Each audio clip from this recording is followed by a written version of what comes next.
Everybody, welcome along to Snetterton, or welcome back if you joined us yesterday. We've got the Clubmans Sports Prototype Championship Round 7 here this afternoon, and well, they're just heading off on their final formation lap. Let's guide you through the grid, and the way they line up is based on their fastest lap times from yesterday's race. Clive Wood, who claimed his third win of the season, sits there on pole position, and alongside him is Steve Dickens. Row 2 of the grid is the pole sitter from yesterday, Cody Tree, and Jared Lester, who claimed his first overall podium of the season so far yesterday. Row 3 of the grid is Peter Richings and Mike Yules. And on row 4, it's class winner from yesterday, his 5th class win. Alan Cook lines up alongside Ian Crombie. The 5th row of the grid sees David Whale and Ben Mallock. And row 6 of the grid is where we see Maurice Hart, who claimed his 1st class win of the season yesterday alongside Steve Chaplin. Row 7 of the grid, retirement yesterday for Matteo Gauthier Thornton. He'll be hoping for better things today alongside number 70 Steve Everson. And row 8 of the grid is Sean Hurley and Richard Gilmore. Row 9 of the grid sees a first class winner yesterday, Martin Walker, line up alongside Paul Freeman. And row 10 of the grid is Barry Webb and Samantha Evans. The 11th row of the grid is Pippa Tanner Wood and Roger Watton, with row 12 being comprised by Gareth Salter and John Lambert. Row 13, the penultimate row of the grid, is Mike Upton and Michelle Haywood, who retired on the very first lap yesterday.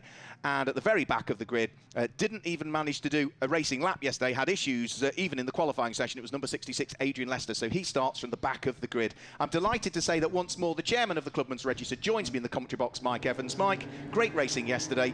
2 first-time class winners by way of Maurice Hart in his class and Martin Walker in his. Yes, for this season, and great. I mean, obviously Maurice was champion in 2000 last year, but that's Martin's first win, and it was a dominant win over Barry, which really surprised me, and he was absolutely over the moon last night. I bet he was, and that sort of, I suppose, that sort of might sort of tighten it up in terms of the overall championship standings when you look across all of the classes as well. Yes, indeed, and obviously Class 2, Michelle didn't get a score yesterday, so that one as well, and then didn't get a win, and Clive would beat Steve Dickens. We've got local man Sean Hurley pulling off here. That's a pity. That is a pity, yeah. So straight away problems for the number 34 car. So the man from Peterborough, isn't he? The Mallock Mark 28 off the circuit. All good with your car, because of course your daughter's out in this one. Yes, that's right. Indeed, no, Samantha's out in this one. Yeah, everything's fine. And there's a few people back out as well that actually had problems yesterday. Neil Chapman and Adrian Lester, they're both out. I mean, Neil's, they had problems with the gearbox, and they had a look at it. Oh no, they weren't happy. And Steve Everson and Neil went down to London and pinched the spare, or one out of actually of Steve Everson's car that he's building up. So and fitted it last night. I mean, and this is it. This is one of the other drivers going and helping a rival. Well, as Barry Webb said to us yesterday in the interview, you know, that sort of absolutely epitomises the ethos of Clubmans racing. No, very much so. I mean, the racing on the track is really hard, but once you're back in the paddock, everybody's there trying to help each other out, make sure everybody gets out, any problems are resolved and everything like that. No, and we all had a lovely barbecue last night. The weather was glorious here. We actually had an impromptu barbecue up the area where we were camped out in the paddock and everything like that, keeping the social distancing correct. Of course, yeah. It's nice that we're able to do that, albeit socially distanced still nowadays. But yeah, nice to see that the world is returning back to some normality. So the cars lining up on the grid. We've already given you the grid. Now, we saw the pole sitter yesterday at the wheel of that red car, the number 71 car, Cody Tree, get an awful start. He'll be wanting better things today when the lights go out. Yes, indeed. No, he didn't get a good start, and obviously, as we saw, he went towards the front to start off with, but then dropped back, and sure enough, he grained his tyres up. So we've had a chat, and the plan is that he's going to see what happens if he takes it easy for 4 or 5 laps and then build from there. Just like Clive does, because obviously Clive and Cody's car seem to treat the tyres in a similar way. So it'll be fascinating to see if he manages to do that, or whether the red mist comes over early on. So it's an all Mallock front row of the grid. The red lights are about to come on though. Clive Wood sitting on pole position in the number 50 car. The number 7 car is Steve Dickens, his main championship rival in Class CSP, one that sits alongside. Good start from both, but I'm afraid Jared Wood goes nowhere when the lights go out. He's stalled on the grid. Cars having to take avoiding action, but thankfully for Jared Wood, everybody was able to sort of scoot their way around him, so they charged their way through Ritchie's for the first time, and that's given Jared Wood, who finished on the podium for the first time this season, it's given him a chunk of work to do, yes, isn't it? Yes, indeed. No, he'll have his work cut out now to go from there. I think we'll see these three, and obviously Pete Richings is right up there. Pete's up into 3rd place ahead of Cody. We've got Maurice ahead of Matt. Michelle's coming through the field. I mean, the Class 2 race I think will be fascinating as well. And there's Paul Freeman in the unique Ardmore. Oh dear, Alan Cook's got a problem. Oh so dear. Our Classic A class weren't there from yesterday. He's got a problem pulling over already. Yeah, problems for him. 5 class wins for him, was leading the CSP A class, and he's going to retire on the very first lap of this one. The other car to watch coming through the field, I would say, is number 66, Adrian Lester, because he was already making fantastic progress through the order, and might even be up inside the top dozen now after the 27 cars that started. But for the lead of the race, absolutely together. Clive Wood leads, Steve Dickens second, Pete Richings in third, Cody Tree in fourth. Those 4 breaking away. Yeah, no, that's great. And then Mike Yule's just trying to hang on to them. Obviously, Alan's got a problem. Looks like he's well off the side of the track. Yeah, sensible driving as well, that isn't it? You've got a problem with the car. Get it as far out of harm's way as you can, and the race can continue. No, the clerk of the course was really complimentary of Michelle getting her car right out of the way. There was no need to have a safety car or anything like that. So, no, the drivers use their brains. This is the beauty of it. Well, most of them have been round long enough. A few of them are slightly younger in the tooth, as we were alluding to yesterday. The age range is something like 75, maybe the oldest driver, down to 18, the youngest in the field. It must be one of those championships of the UK that's probably got the most broad spectrum of ages. Indeed, no, and it's great. And it's good to see the youngsters there having a go in the cars and really enjoying themselves. Having a go for the lead of the race is Steve Dickens. Is he close enough as they head up towards Murray's? No, he's very close indeed. But Clive Wood hangs on to the lead of the race. Does Steve Dickens get a better exit? He's certainly going to get the toe as they head along the Senna straight. He'll tuck himself behind Clive Wood. Clive Wood will hug that right-hand side of the circuit, so Dickens will have to jink out. Pete Richings is coming under pressure for third place as well, as Cody Tree looks to try and work his way through. Side by side, almost for the lead up towards Ritchie's corner, but Steve Dickens just got to keep his powder dry for the moment. Can he attack, though, on the run towards the hairpin? He's trying hard, and obviously, and this is unusual for Clive to be out front straight away and everything like that. Obviously, he feels confident, and Pete, in third place, is renowned as a difficult person to get past. He has a very wide car, unusually, but it'll be interesting to see what happens with Cody as the race progresses. There were oil flags at Palmer. Let's hope that the errant car of Alan Cook hasn't deposited something on the circuit. Pete Richings almost caught out there, wasn't he? Cody Tree goes through. Yeah, no, indeed. Looks like Pete was found the oil. Cody's got through, and we're into a yellow flag section now and everything like that. So there'll be no overtaking as they head through that yellow flag section because of the car of Alan Cook having been parked up, and Alan is sort of in the centre of the circuit with no really barriers around him, so he's slightly vulnerable. So I think that's why they're just covering that with the yellow flag for this stage, even though the car and driver, to be fair, are well out and truly of the way. A great first lap also from the number 66 car. He might just lose a place now, Adrian Lester. 16 places gained on the first lap, from 27th on the grid all the way up to 12th. No, I mean, the car is a front-running Class 1 car, so you expect to see Adrian come on strong and everything. Yeah, a driver who has been racing Clubmans for a good number of years, did do a bit of more modern GT racing in things like the GT Cup, which is one of the races here we have this weekend, but it's a step back to Clubmans again, isn't he? Yes, indeed, and racing with his son. There we see Matt and Morris fighting over the Class 2 lead already, so that's great. So Matthew Gauthier Thornton, I'm guessing sort of French within the family, is there? I must be. I haven't had a good chat to see where his descendancy is and everything like that. Yeah, but he's fighting away with the car of Morris Hart. That's a yellow car in the background. What we're looking at the moment is Steve Chaplin at the wheel of his, that's a Phantom, isn't it, by the look of things, the P79 Phantom. He has got tucked right up behind him Ian Crombie, another driver that's been around Clubmans for a good number of years. Yeah, and we've got David Whale just ahead of him, so obviously David is leading the Class A at the moment, right? So he is, in 6th place overall. So over the start-finish time, it was a lead quartet. It's a trio now, really, because since dropping from 3rd to 4th on that lap, Peter Richings has been dropped back a bit. Clive Wood's pushing hard. You mentioned yesterday his car comes on strong as the race wears on. And on the basis he is strong at the start, do you think that might mean that the car might go off later on in the race? Because it's warmer ambient temperatures today than yesterday. But the tyres were fine yesterday, so obviously he's decided to push a bit harder. And so here we have my daughter, 87, racing with Roger Watson, so they had a good old tussle yesterday, and Samantha's actually ahead of him today, so that's good to see. Yeah, that will be for 5th and 6th in Class 2 at this stage, but Clive Wood leads by half a second, as you can see to the left of your screens, from Steve Dickens, Cody Tree, Pete Richings, Mike Yules, Jared Lester sitting there in 6th place.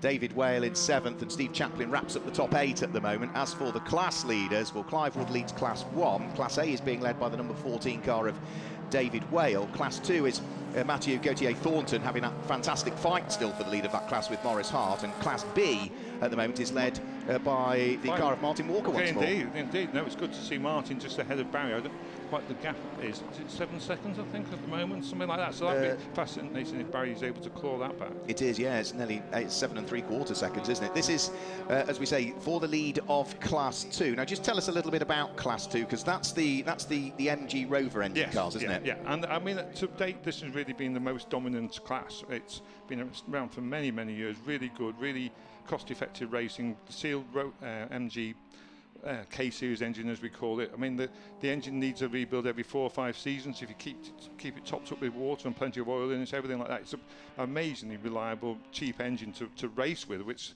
is not the same as the road reputation. But Paul Freeman and the other engine builders, which is a sealed engine, so we only have actually 3 people who can rebuild the engines, and Paul Freeman does a superb job with them.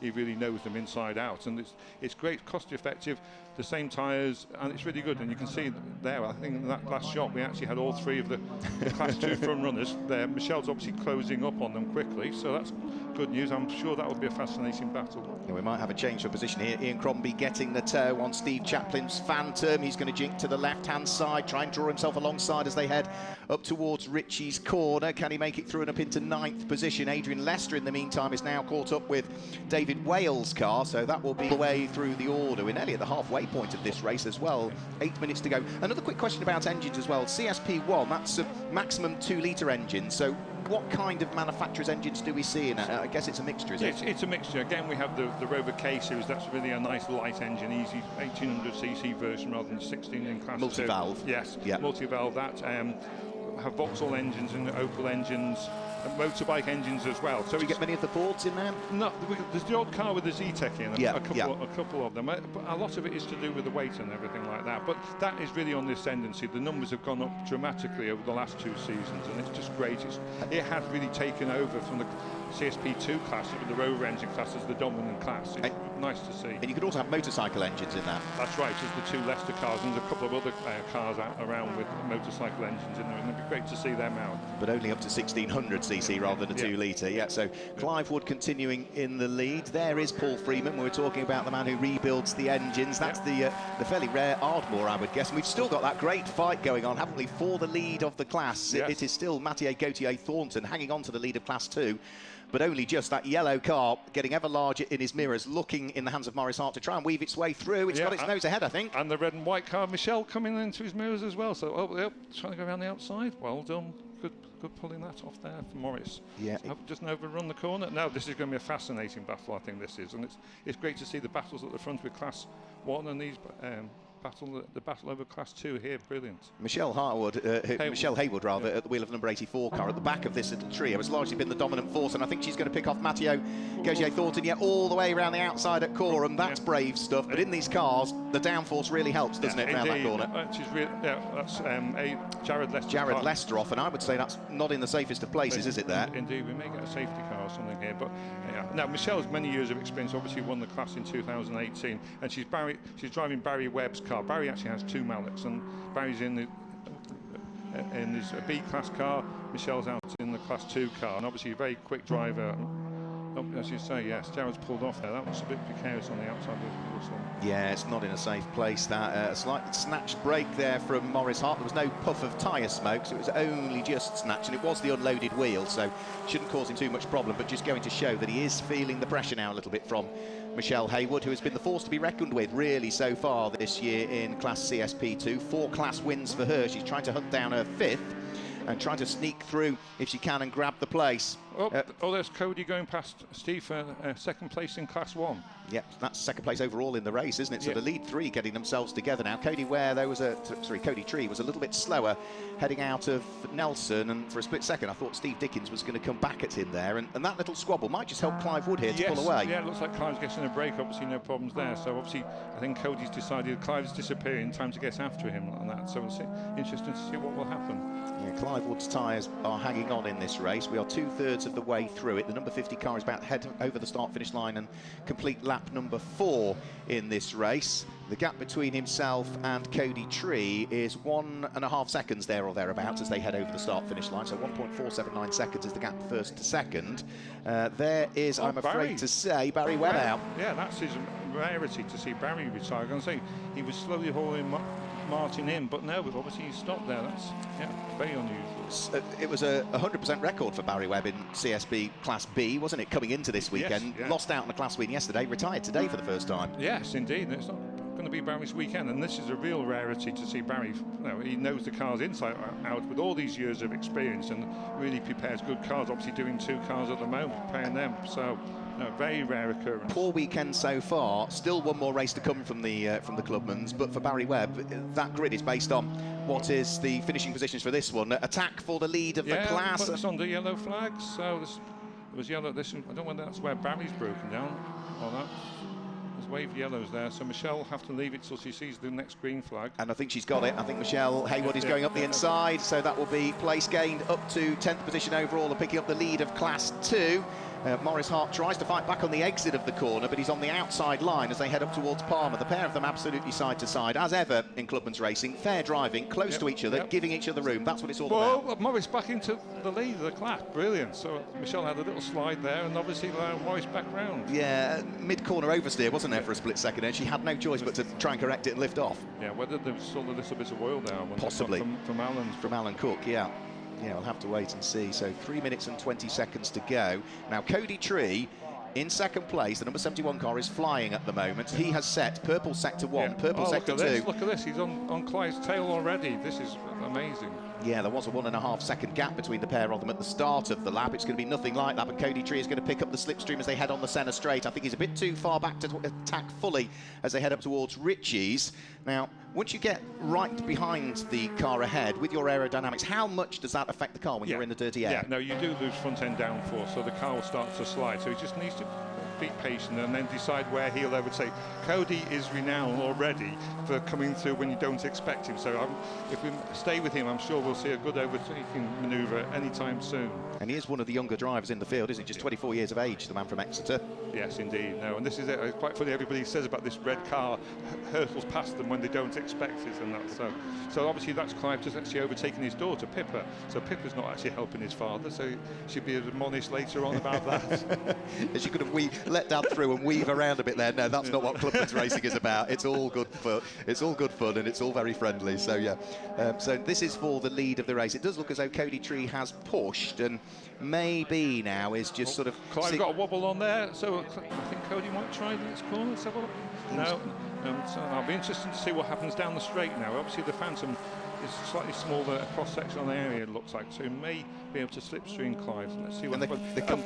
And he's very brave into this next corner. So let's watch what's happening. Let's have a quick look, see whether he can sneak his way through. Too far away, I think, as they headed towards Brundle. He's not going to do it. No. I did see go through shot as well at Jared Lester, so that's why we didn't see a safety car. He got the car going, so that's good to know that Jared is back out there, but he's, I think, lost a lap or so now as a result of those problems. That's right, but the grid positions for the third and our final race here are decided by your finishing position in this one. Yeah. So you actually need to finish and try and finish as high as possible rather than the fastest lap in race 1, which decides the grid position for race 2.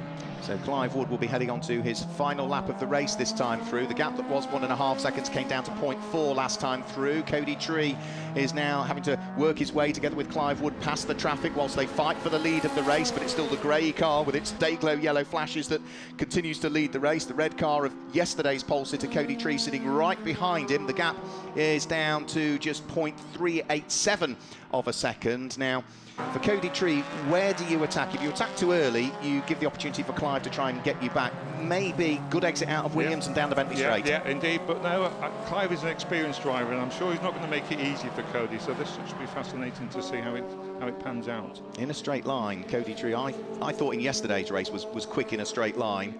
We'll have to wait and see. Now they come together up towards the braking area for Agostini. Here's our Class 2 squabble still going on. No, and Michelle's got back past. She's got back past, yeah.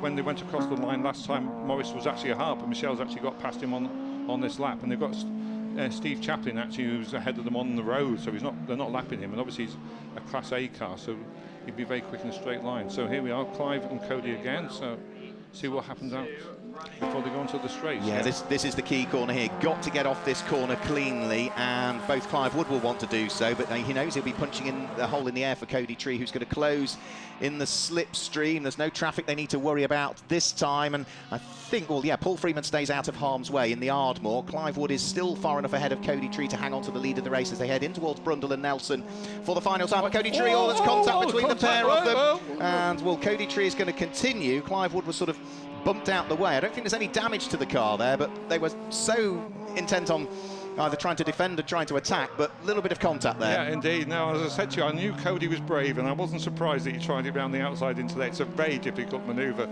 I know, from many years of racing here. So you could see the cars were fully alongside, but you couldn't see whether there was a change of direction from one or the other, so it'd be unfair to apportion blame for that little bit of contact. Either way, Cody Tree on the road goes through to grab the win and take the checkered flag. So Cody Tree, that is going to be his first win of the season. Yeah, first win in Class 1 altogether, yes. So he's had a few wins in Class 2 when he did Class 2 a few years back. Now, did Clive Wood recover before Steve Dickens went through? Who's going to finish second? No, Steve Dickens. Yes. Steve Dickens comes through to finish in second position. Clive Wood with a puncture by the look of things. Yeah, he's got a right rear puncture, and the number 50 car that was leading until a couple of corners to go is going to head towards the pit lane. So that should promote Peter Richings, should it not, to third position at the checkered flag. I think so, yes. It depends if Clive goes in the pit lane.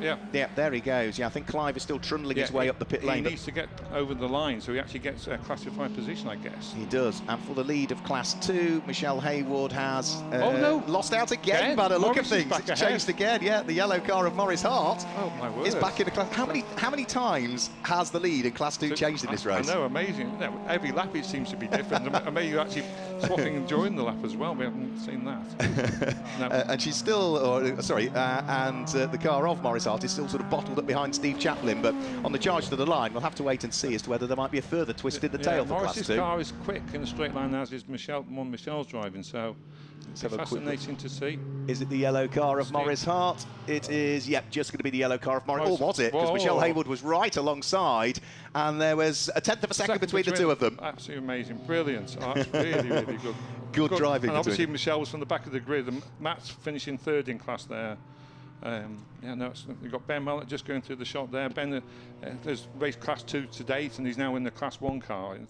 He's coming along very well because he has not had that much experience. So let's just run you through the results, and there won't be a graphic that comes up, but just to give you the results. The win goes the way of Cody Tree, his first of the season. In second place was Steve Dickens. Third place goes the way of Peter Richings. In fourth position, it was Mike Yules. Fifth place goes the way of the number 66 car off the back of the grid, Adrian Lester.